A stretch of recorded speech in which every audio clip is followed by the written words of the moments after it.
Hello mga boss, sa video na to mga boss, ipapakita ko sa inyo mga boss kung paano natin tabasin itong ganito. Ayan yung mga anggulo nya. Para ito sa PRX na D12 na gagawin natin. May mga anggulo dito, kung paano siya tabasin ng mabalisan.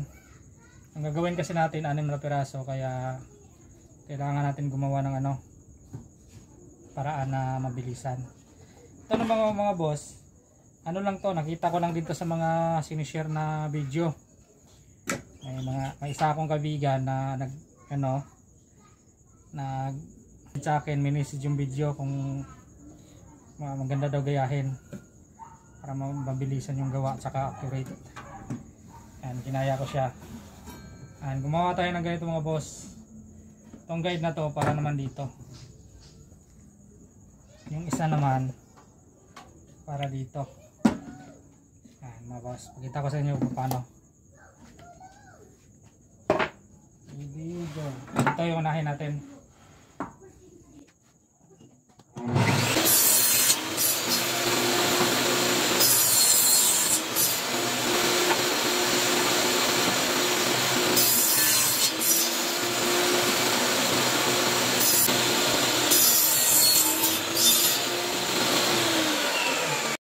Ito naman yung tatabasin natin mga boss, yung dito banda. Ito yung guide na gagamitin natin.